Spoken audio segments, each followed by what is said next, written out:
makers of Wrigley Spearmint Chewing Gum invite you to enjoy Life.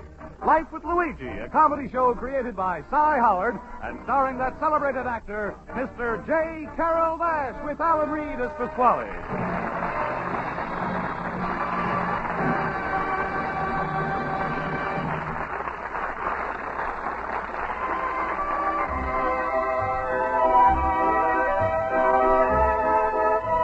Friends, as you know, Wrigley Spearmint Chewing Gum is giving daily enjoyment to millions of people all over America. In offices and factories, on farms and ranches, in mines and oil fields, folks find that chewing Wrigley Spearmint helps them feel better and work better. The makers of Wrigley Spearmint Gum are glad that their product is proving helpful and enjoyable to so many people, and they're glad, too, that they're able to bring you Life with Luigi, because they know it's the kind of a radio program that millions of Americans enjoy. And now let's read Luigi's letter as he writes about his adventures in America to his Mama Basco in Italy. Dear Mamma Mia, right now in America, the people, they got Brotherhood Week. This Brotherhood Week, it's to remind everybody we should love each other like brothers. Of course, the girls is to love each other like sisters. Mamma Mia, only in America could have come such a wonderful idea like this Brotherhood Week. I remember very first a few weeks or days when I was in America. I'm coming to Chicago, and I'm right away got to know Polish fella, German, Swede, Spanish fella, and a Hungarian. Mamma Mia, don't ask me how we was understood each other. Everybody spoke a broken English, and mine had the most broken pieces. But still, we was all lucky to be living in America. And this is made us feel like brothers. And if anybody's really want to see Brotherhood Week all the year, Mamma Mia, they should come to my night school class. Miss Spaulding, Schultz, Olsen, Horowitz, and Basco. It's like a little United Nations. Anyway, to do our share for the Brotherhood Week, we're going to present the Washington play for all the night school classes in Chicago. And Mamma Mia, I'm nervous. I'm going to write to the play. I don't know where to start. But at the time I'm out to go to my class in the night school, so maybe I get some ideas there. America, I love you. You're like a papa to me, from ocean to ocean.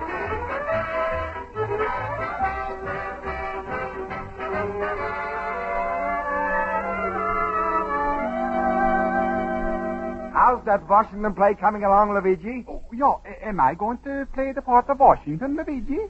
You know, I can recite Washington's farewell address in 6 languages. Olsen, to hear you say farewell is a pleasure in any language. Luigi, if anybody is the ideal one to play Washington, that's me. Yeah, but why you, Schultz? Because I own a delicatessen store, and with me as Washington, nobody is going to starve at Valley Forge. Well, friends, I'm not yet started on a play because I...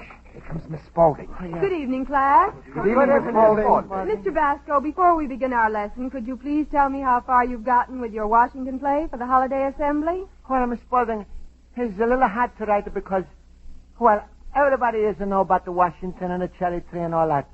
But I'm trying to add something about the Brotherhood. And I'm not sure what or how or... Well, yes, that does make it a little more difficult. Something with Brotherhood, huh? Ach, wait. Luigi, into my head, an idea just pooped. Yeah, what the Schultz? In one scene, you show Washington with his gun on his shoulder. You see, he goes hunting in the forest, and suddenly he's surrounded by lions, elks, and mooses. And where's the Brotherhood, the Schultz? Luigi, between the elks, mooses, and the lions, you got 3 brothers. Smile, everybody. That's very funny, Mr. Schultz, but it's not helping Mr. Basco with his play. Luigi, I think if you would show how the soldiers helped each other at Valley Forge, that would show Brotherhood. Oh, sure, good idea, Horowitz. Thank you. You know, there were many different types of people who fought side by side with each other in Washington's army. Well, that sounds very good. Olson, what kinds of people do you think they took in the army in those days? If they use the same draft boards we use, everybody got it.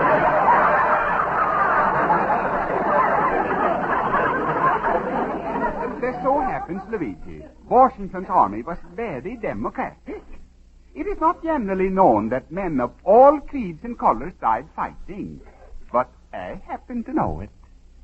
Olson, what do you say has interested me very much? Maybe you tell me some more, huh?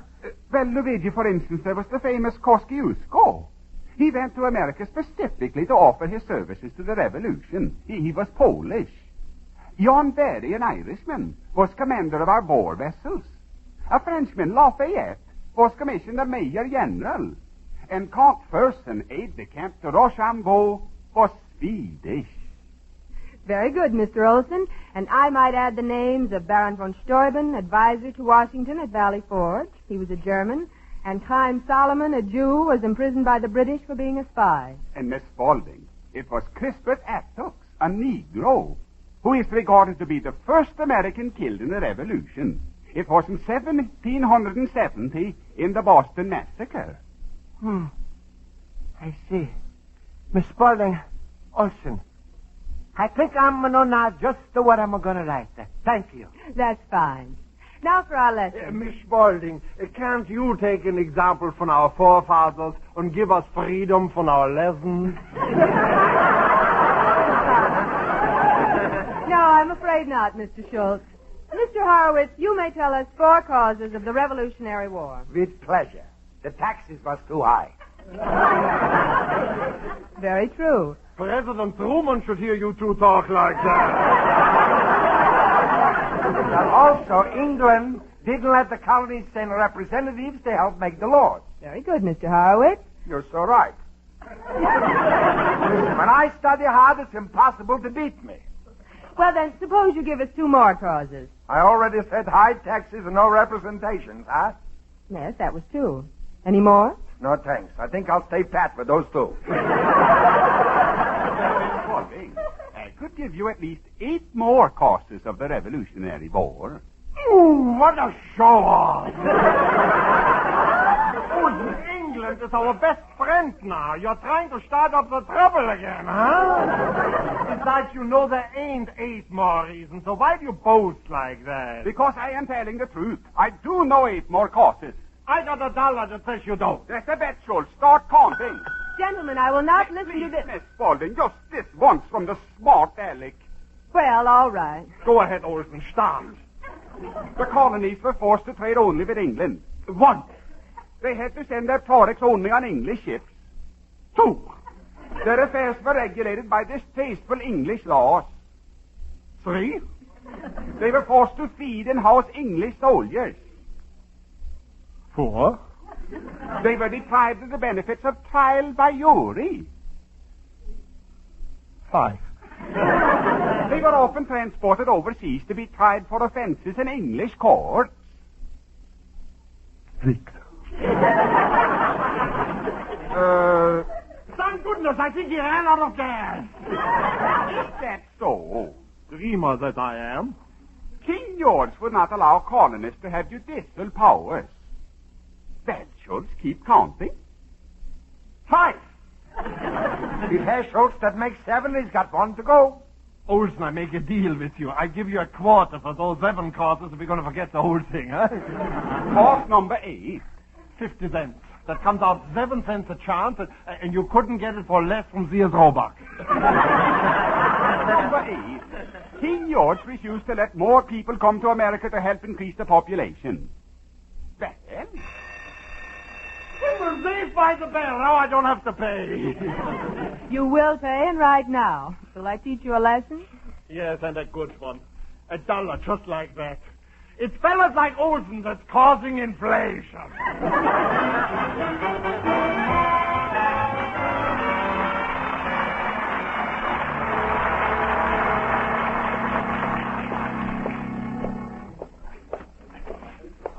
Mr. Basco, what are you doing in school? Class was over 20 minutes ago. Oh, well, you see, I'm going to wait until Mr. Heine's classes are finished. I'm waiting to see a fella, Henry Clark.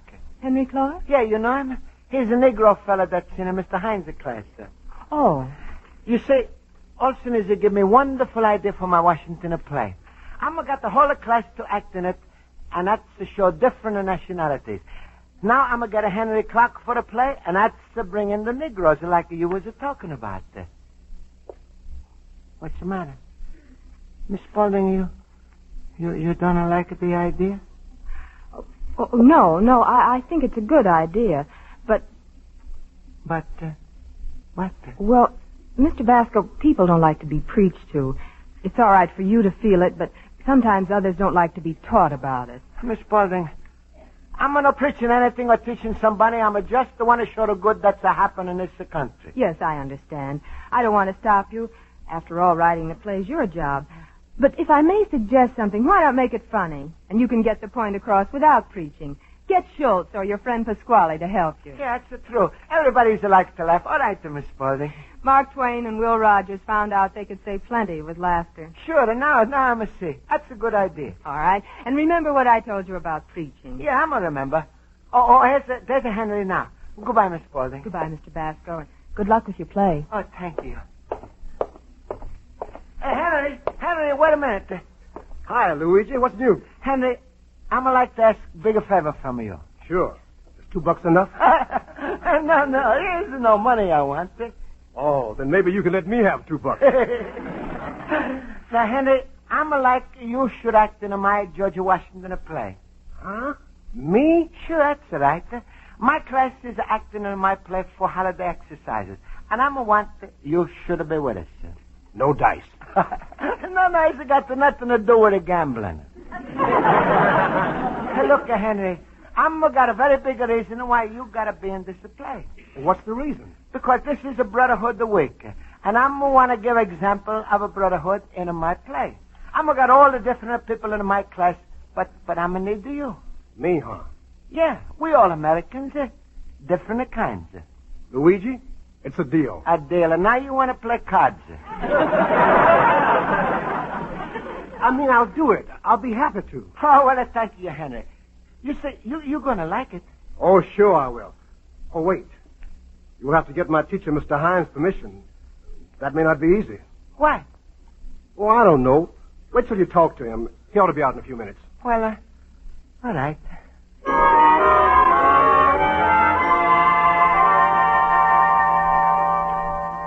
Hi, Mr. Hines. Yes? Mr. Hines, I'm like to make good example in my Washington play. Very commendable.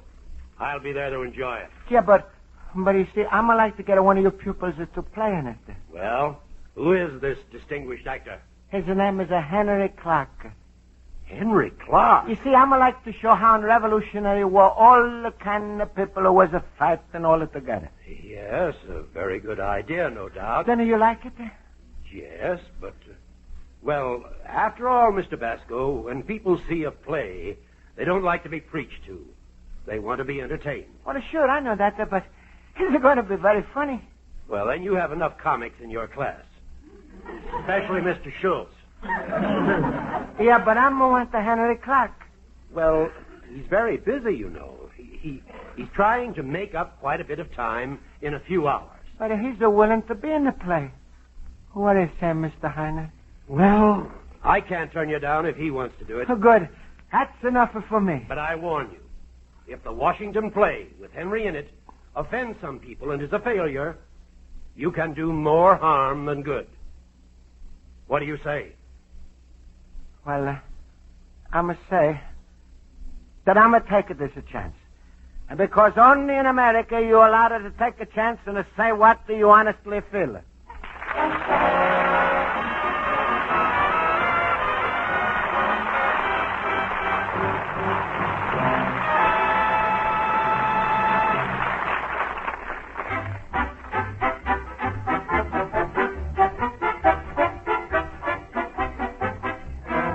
Before we return to Life with Luigi, we'd like to put in a word about Wrigley's Spearmint Chewing Gum. You see, friends, Wrigley's Spearmint is one taste treat you can enjoy almost any time and any place. Whether you're working, shopping, driving your car, or just relaxing, you can slip a stick of this delicious gum into your mouth and enjoy some mighty good chewing. The lively, full-bodied, real spearmint flavor not only tastes good, but also freshens your mouth and helps sweeten your breath. The smooth, pleasant chewing goes right along with whatever you're doing and gives you long-lasting enjoyment. So always keep a package of refreshing Wrigley Spearmint Chewing Gum handy. Enjoy this delicious chewing gum often, every day. And now let's turn to page 2 of Luigi Basco's letter to his mother in Italy.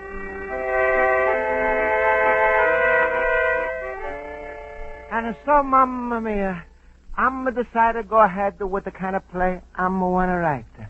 And I went to the library and took out some books about American Revolution.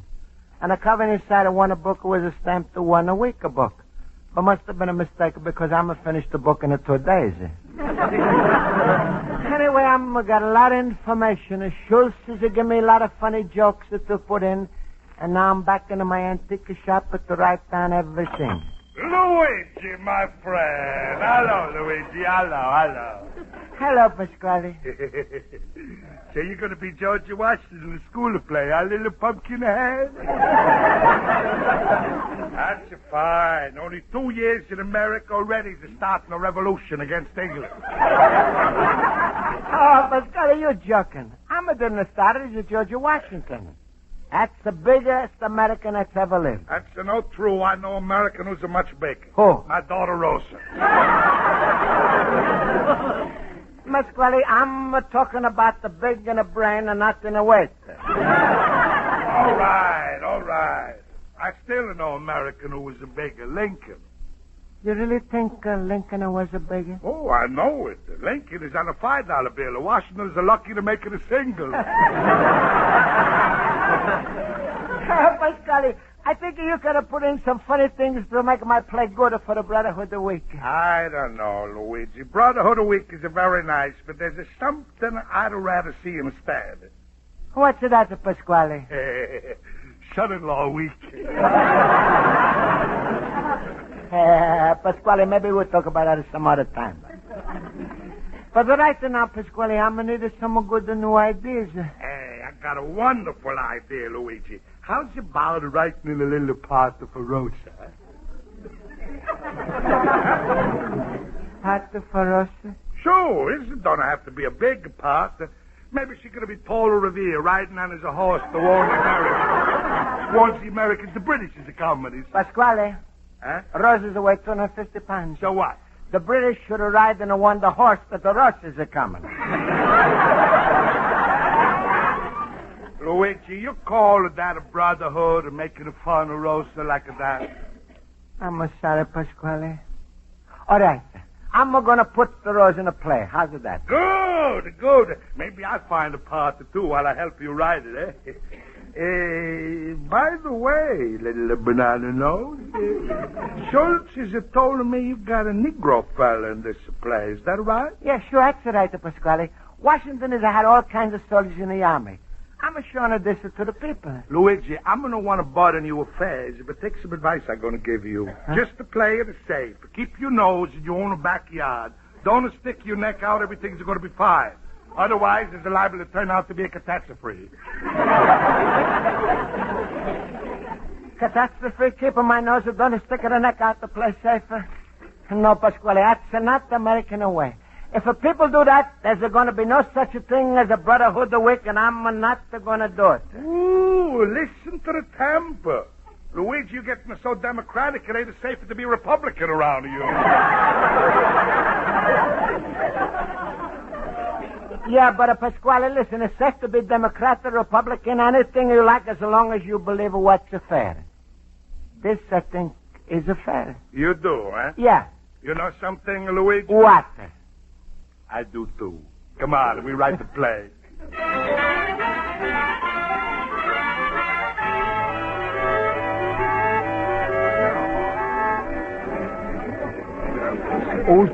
Olsen, tell me, how do I look in this costume, huh? Oh, Schultz, you look like a genuine gentleman. Hey, fellas, take a peek. Every seat is taken. Boy, I sure am nervous. Now, you only got a smaller part of Henry. Don't be nervous. Your wife was lucky. She didn't have to make a costume for you.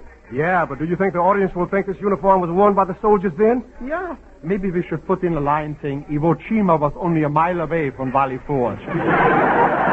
I got the Board of Education here. Everybody... Shh. We are on. The principal is introducing the play now. And now, ladies and gentlemen, to close our Brotherhood Week ceremony, we present Miss Spaulding's night school class in a Washington play written by Mr. Luigi Basco. Music, please. Our hero, George Washington. But as we all know the usual facts about him, we direct our attention this time to the period around the Revolutionary War and present some incidents with comedy and drama. It is now 1775, the town is Boston, and the town cry is shouting out the news.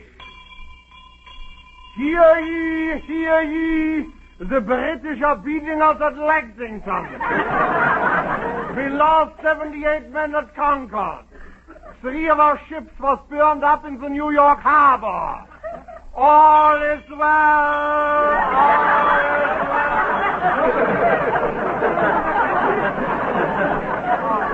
And now let us take a peek into the home life of Mr. George Washington. Born 1732, died 1799. At the age of 27, young George married Martha Dandridge, and he lived a very happy life. He was therefore very sorry when he had to leave her for war. We hear him calling to her. Oh, Martha. Oh, Martha. Martha. You called me George. Martha, I'm gonna live for the Battle of France. Oh, George, that's too bad. All right, the package some clothes for me. I'm gonna leave for very forge right away. All right, George, but you better take along your galoshes. The Benjamin Franklins were up there, and they say it's cold. All right, the pack of the galoshes. Also, I'll pack up a thermos bottle with hot coffee, 3 fried chickens, 5 apple pies, and a half dozen boxes of chocolate. No, Martha, I'm not gonna eat so much food. That's for me, George. I'm going with you. Brave voice from a brave woman. We are now on the Delaware River. George Washington is in the boat, crossing it. We have all seen that great painting many times, but we are now about to hear the 3 famous words which were spoken as Washington stood up in that famous boat. Down in front!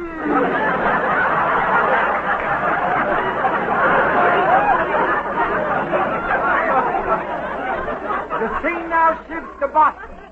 State Street to be exact. The time March the 5th, 1770. A group of citizens are standing around talking. One of them is Crispus Attull. Look, citizens, here comes a bunch of British soldiers. Yeah, we better stand aside. They are always bullying us around and making trouble. Just stand where you are, citizens. We're not interfering with anyone. All right, to you American chappies. Clear out of the way. By what order? Yeah, we are not harming you. Listen to them. By what order? By my order. Hurry up now. My men may be angry with you. We're not moving. What? You, a slave. What name you go by? Crispus Attull. Who you belong to? No one, sir. And someday, this whole country is going to be free. Just like me. Hold your tongue. That talk is a treason to the mama country. I got just one country. These United States. What? You should go back to your own country. Shoot them down, man. Come on, citizens. Fight! This was the famous Boston Massacre.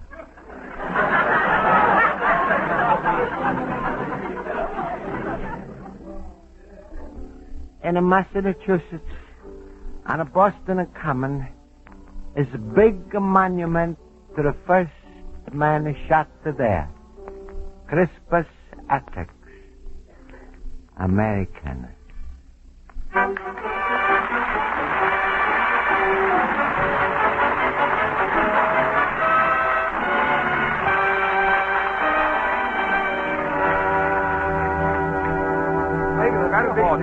Mr. Basco, I'm proud of you. The play was wonderful. Oh, well, thank you, Miss Spaulding. Hey, you think I did everything all right? Yes, you did everything right. Miss Spaulding, your class was excellent. Mamma mia, Principal. Mr. Basco, all of you, please accept my congratulations and the congratulations of the school board for your play. It was marvelous in every way. Thank you very much. Do you think everybody liked it, Mr. Orton? I'm sure they did. Well, I've got to leave now. Goodbye. Goodbye, Mr. Orton. Time for you to go now, too. Goodbye. Goodbye, Mr. Basco. Goodbye, Miss Spaulding. Oh, ye, what a night. I was as nervous as a jumping jelly bean. Yeah, my feet still haven't stopped shaking. But it was worth it to hear those laughs, huh? And that applause. What's the matter, Luigi? You should be all excited. You seem disappointed. Oh, well, isn't nothing. Isn't nothing. What's the matter, little cabbage puss? Nothing, Pasquale. Nobody else is coming to. Who you expect should come? Well, Mr. Hunt. Is there nobody? Nobody. Well, I think I'm going to go home now. Goodbye. Goodbye, Luigi. Papa, what's the matter with Luigi? Hey, you know that little melon ahead. He's probably mad because they didn't show up for tonight to give him the Academy Award.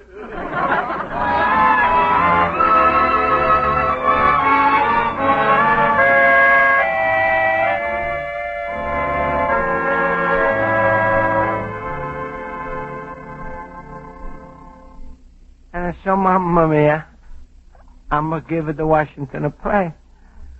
What's the biggest success?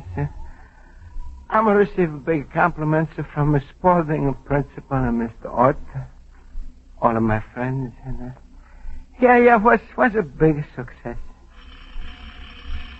Who could have been ringing the doorbell so late tonight? I'm going to see who it is. Hello, Mr. Basco. No, Mr. Heine. I was just passing by, Mr. Basco. I didn't make a special trip, you understand. Just passing by. Sure. I understand. I saw that play tonight, you know. Yeah. Yeah. I liked it very much. Hey, it was funny, no? It was more than funny. It was very good. Uh-huh. And I want you to know that I'm sorry for having my fears about the way you'd handle the play. Your point was honest and well taken. And well received. Good night, Mr. Basco. Good night, Mr. Heine. Good night. And I thank you for passing by. Well, Mamma Mia, it's a great day for me in America. Here, a great day. About 150 years ago, great American Thomas Jefferson is to say, all the men, and a most wonderful thing, Mamma Mia, is that every day, more and more people are beginning to believe that. Your loving son, Luigi Basco, Little Immigrant.